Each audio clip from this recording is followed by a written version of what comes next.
কেটে নেওয়া হয়েছে। এগুলা অনেক চুক্কা লাগে। আলু, পেঁয়াজ, আর এগুলা হচ্ছে মাছ।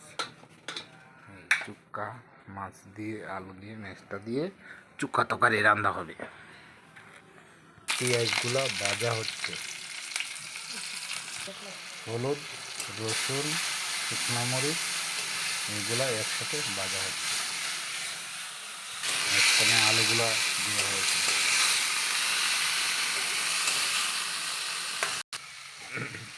একখানে জল দেওয়া হবে। আলুগুলো ভেজে নেওয়া হয়েছে। এই জল